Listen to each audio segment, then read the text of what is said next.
Seguindo o conteúdo da última aula, que nós tratamos dos órgãos públicos e suas classificações, neste bloco nós vamos tratar dos agentes públicos e como eles se classificam dentro da hierarquia também e da forma como se dá a nomenclatura, né, de suas funções, tá bem? Vamos resolver questões e dar uma boa revisada nessa matéria que você encontra na apostila no PDF. Vamos lá então? Aula na tela. Nós temos aqui a classificação de agentes públicos, são várias. A primeira eu trago em 3 categorias, que diz agentes políticos, depois servidores administrativos lato sensu e, por fim, os particulares em colaboração com o Estado. Então vamos lá, quem são os agentes políticos? São os cargos de alto escalão, são as funções políticas do Estado. Não confunda com política partidária. Não confunda agente político com a pessoa do político, com a pessoa daquele que vai lá pedir voto. Não, também pode ser um agente político, mas não é isso. Não é isso, tá bom? Um prefeito é um agente político? É. Mas um juiz de direito também é um agente político. Porque um juiz de direito tem um cargo de alto escalão e exerce a função de julgar as lides, de julgar os processos, aplicando a Constituição e as leis. Da mesma forma, um membro do Ministério Público, né, ele é fiscal da ordem jurídica, não é só fiscal da lei, não, mas fiscal de toda a ordem jurídica, né? Portanto, um membro do MP é agente político. Tá bem? E aí vem governadores, prefeitos, né, o presidente da República, senadores, deputados, são agentes políticos porque realizam, exercem funções de alta relevância e se submetem apenas à Constituição Federal e, evidentemente, às leis, né? Quando um juiz toma posse, ele promete cumprir a Constituição do país. Um prefeito também. Então, são agentes políticos. E isso inclui até mesmo a carreira diplomática, né? Porque representa o país lá fora. Então, é claro que é uma função política, é claro que é um agente político. Tudo bem? Numa segunda classificação, nós temos servidores administrativos lato sensu, né? São servidores administrativos em geral. E aí entram os servidores públicos de vínculo estatutário, os empregados públicos de vínculo seletista, os temporários, que a Constituição diz, como o nome sugere, atuam apenas durante um determinado período de tempo, por isso temporários, porque atuam em um determinado período de tempo por razões excepcionais de interesse público, né? De interesse público excepcional e temporário. E os militares têm um regime totalmente peculiar, né? Baseado em hierarquia, disciplina, e eles têm um regime disciplinar próprio, etc. Então eles entram também nessa categoria de servidores administrativos lato sensu, ou seja, em sentido amplo, tá? Lato sensu significa em sentido amplo. Professor, e os particulares em colaboração com o Estado? Pois é, tem muita gente aí ajudando o Estado sem cargo público. É possível ter uma função pública e não ter um cargo público? É claro que sim. É claro que é possível. E o exemplo são os particulares em colaboração com o Estado. Um jurado no tribunal do júri, a partir do momento em que ele presta o compromisso legal, ele se torna, não é, um agente público. Claro, um agente público. Em qual categoria? Particular, em colaboração com o Estado. Tá? Então o juiz diz assim: concito-vos a examinar com imparcialidade esta causa e a proferir a vossa decisão de acordo com a consciência e os ditames da justiça. E vai chamando, e cada jurado diz: assim o prometo, assim o prometo. Prometeu, se torna ali investido da função de jurado, e essa função dura até o término da votação, quando o juiz fala: está encerrada a votação e a incomunicabilidade. A partir dali, o jurado assina a ata, ouve a sentença e vai para casa. Tá bom? De igual forma, o mesário, né? O mesário, ele é um particular em colaboração com o Estado que exerce uma função importantíssima no contexto das eleições, no contexto democrático. O mesário, ele é essencial à democracia. Inclusive, tá, pessoal? O presidente da mesa só está abaixo do juiz eleitoral. Nós temos ainda delegatários e permissionários de serviços públicos e todos aqueles que realizam munus público, função pública relevante, como por exemplo, leiloeiros, peritos, intérpretes, né? Tanta gente aí que é nomeada para fazer perícia em várias áreas, são particulares em colaboração com o Estado.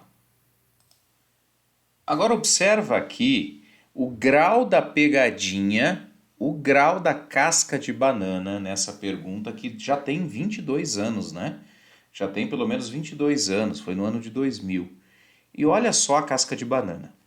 Com respeito à administração pública, julgue o item seguinte. Os agentes de Polícia Federal ocupam cargos públicos e exercem funções definidas em lei, certo? Contudo, ao contrário dos ministros de Estado, juízes e promotores de justiça, eles são agentes públicos e não agentes políticos. Qual é o problema aqui da questão? Os agentes da PF são agentes administrativos. Os ministros de Estado, juízes e promotores são agentes políticos, tá bom? E ambos compõem o gênero de agentes públicos. Então vamos lá. Aqui em cima eu tenho agentes públicos. Aí bifurca, dentro dos agentes públicos. Eu tenho, nessa classificação que eu falei para vocês, o que eu tenho? Dentro dos agentes públicos, políticos, administrativos e particulares. Políticos, administrativos e particulares. Tá bom? Como espécies da classificação agentes públicos. Olha lá em cima na primeira frase do slide. Classificação dos agentes públicos. E aí? Políticos, administrativos e particulares. Pois é, a questão brinca justamente na estética das palavras. A questão, ela exige mais do que o conteúdo. Ela exige que você tenha tirocínio, que você seja rápido nos conceitos. Por quê? Ministros de Estado, juízes e promotores são agentes políticos? São agentes políticos. E ali a questão coloca agentes públicos. Agente público, o PF também é. O PF também é agente público. Olha lá na primeira frase. Classificação dos agentes públicos. Aí vem políticos, administrativos e particulares. Volta na questão. Agente da PF é agente administrativo. Os promotores, juízes e ministros de Estado são agentes políticos. E ambos são agentes públicos. Como a questão brinca com as palavras, ela confunde o candidato. Por quê? Eu vou ler a questão e vou te mostrar o erro. Os agentes de Polícia Federal ocupam cargos públicos e exercem funções definidas em lei, certo? Contudo, ao contrário dos ministros de Estado, juízes e promotores, eles são agentes públicos. Os ministros de Estado, juízes e promotores também são. E ele fala ao contrário dos ministros, juízes e promotores. Primeiro erro. E não agentes políticos. Aí já foi o boi com a corda. Por quê? Porque eu tenho o agente da PF como agente administrativo e os ministros de Estado, juízes e promotores como agentes políticos. Os dois dentro da categoria de agentes públicos. Então, se você ler a questão rapidamente e não parar para refletir, você erra, tá? Normal errar uma questão dessa, tá, gente? Nós somos seres humanos. Ela é definida no detalhe, né? Essa é uma questão que você acerta no tirocínio ali, né? Na malandragem boa, se é que existe essa palavra, né? Que define você naquela esperteza. Vamos trocar malandragem por esperteza. Você tem que ser esperto aqui. Você tem que ser esperto. Ao contrário dos ministros, eles são agentes públicos. Os ministros também. Ao contrário dos juízes, eles são agentes públicos. Os juízes também. Ao contrário dos promotores, eles são agentes públicos. Os promotores também. Todo mundo aqui é agente público. Então essa palavra ao contrário de, ela está excluindo, torna o enunciado equivocado. Todo mundo aí é agente público. Agente da PF é agente público, ministro de Estado é agente público, juiz é agente público, promotor de justiça é agente público.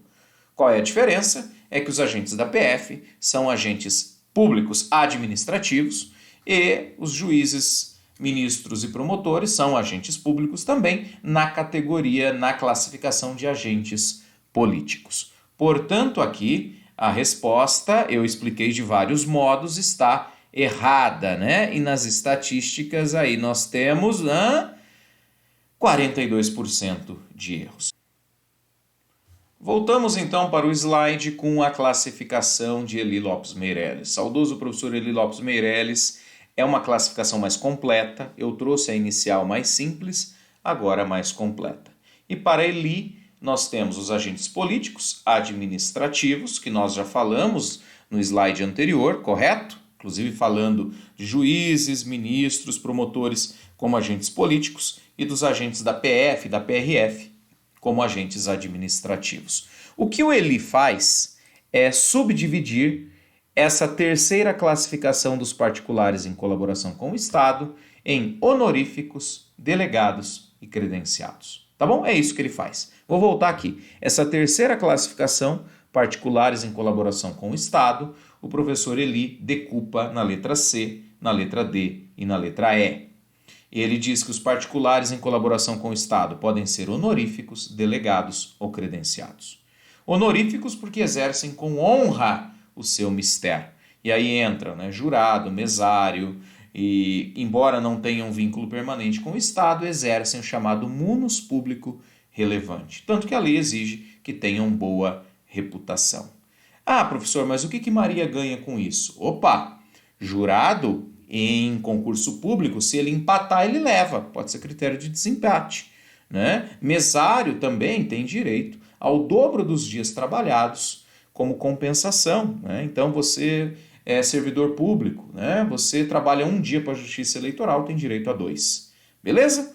Os delegados são os que recebem delegação do Estado, como tabeliães, registradores, serventuários, incluindo aí leiloeiros, né? E todos aqueles auxiliares da Justiça que a gente já falou. E os credenciados, porque tem uma credencial. Ah, professor, isso é fácil, mas é óbvio mesmo. Os credenciados têm uma função específica de representação. Representação em um evento específico ou determinado. Por exemplo, vai lá representar o Brasil, né, num evento internacional, numa conferência do clima, né, numa COP, numa conferência da ONU. Aí ele é credenciado. Terminou o evento, terminou a sua função, terminou o exercício da função. Beleza, gente? É isso, esse é o recado. Nós não temos mais perguntas sobre o tema, por isso que eu encerro por aqui. Abraço!